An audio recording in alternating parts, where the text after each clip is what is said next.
चलिए अगली दर्शक फोन लाइन पर रंजना हमारे साथ दिल्ली से मौजूद है। नमस्कार रंजना, आप पूछिए क्या सवाल है।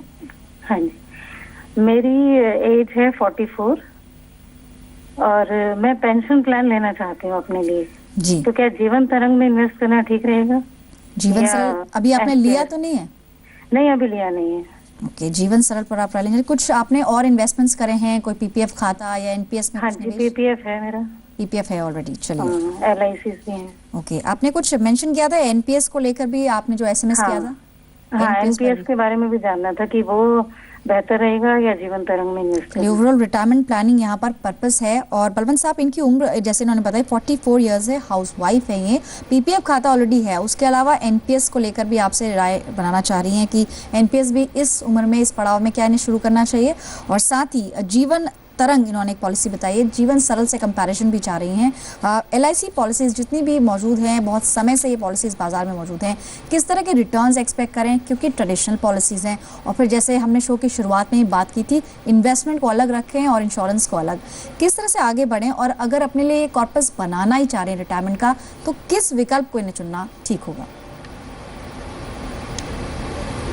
देखिए रंजना जी, आपको पेंशन के लिए पैसा इकट्ठा करना है तो ज़रूरी नहीं कि आप पेंशन प्लान ही खरीदें। उसमें पेंशन प्लान खरीदने में सबसे बड़ी समस्या ये है कि आपने जिस इंश्योरेंस कंपनी का पेंशन प्लान खरीदा है, आपका मैच्योरिटी पे उसी कंपनी से आपको एन्युटी खरीदनी पड़ेगी। और नॉर्मली जैसे पल्लवी भी बता रही है और मैंने भी बताया कि जो नॉर्मली जो लाइफ इंश्योरेंस के प्रोडक्ट्स है, जो ट्रेडिशनल प्लान, ये दोनों ट्रेडिशनल प्लान है, तो उस पर जो रिटर्न्स है वो 5-6% के आसपास है। तो इफेक्टिवली जो आपकी इन्फ्लेशन की रेट है, उसको इन्फ्लेशन को भी बीट नहीं कर पाते हैं, तो आपका जो बेसिकली कैपिटल इरोड हो जाता है।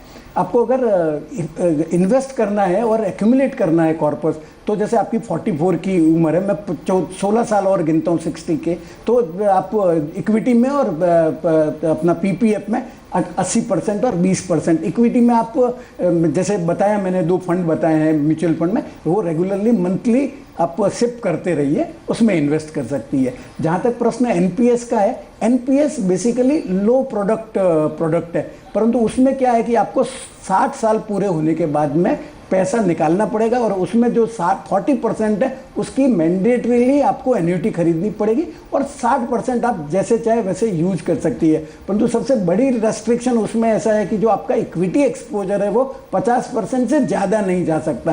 तो रिलेटिवली आपका जो आप म्यूचुअल फंड और पीपीएफ का कॉम्बिनेशन में इन्वेस्ट करेगी, उससे आपको लॉन्ग टर्म में रिटर्न्स कम आएंगे। जहाँ तक कंपैरिजन का सवाल है एनपीएस और पीपीएफ का, आप दोनों ऑप्शन एक्सरसाइज कर सकती है, दोनों में इन्वेस्ट कर सकती है। पर पीपीएफ में जैसे पल्लवी ने बताया कि जो रेट ऑफ इंटरेस्ट है वो चेंज होती रहती है, परंतु फिक्स है जनरली। पर एनपीएस में जो रिटर्न्स हैं वो आपकी इक्विटी कैसे परफॉर्म करती है, आपकी इंटरेस्ट रेट का क्या सिनेरियो रहता है, इसके बेसिस पे उसकी परफॉर्मेंस आएगी। और दोनों में ही जो टैक्स बेनिफिट है वो दोनों में ही अवेलेबल है। एक जो पीपीएफ का है वो एटीसी में है और जो एनपीएस का वो एटीसीसीडी में है। तो और इसकी दोनों की ओवरऑल लिमिट जो है वो 1 लाख रुपए तक की है। तो कुल मिला के आप 1 लाख रुपए तक एनपीएस पर भी यहाँ पर राय आपको मिली है। आप एनपीएस से शुरुआत कर सकती हैं, क्योंकि 500 रुपये प्रति माह बहुत ही मिनिमम, इसमें बहुत ही लो कॉस्ट, जैसे बलवंत साहब ने बोला, बहुत लो कॉस्ट इन्वेस्टमेंट। आप डेफिनेटली शुरू करें। पीपीएफ भी आपका चल रहा है, लेकिन पॉलिसीज की अगर बात करें उसको आप चाहे तो अवॉइड कर सकते हैं। उससे बेहतर विकल्प हैं जहाँ बेहतर रिटर्न आपको मिल पाएंगे। बलवंत साहब, आज के शो में इतने ही सवाल ले पाएंगे। आपका बहुत बहुत शुक्रिया जी बिजनेस को समय देने के लिए। Thank you. और चलिए अपने दर्शकों को बता दें कैसे अपने सवाल आपको इस शो में भेजने हैं।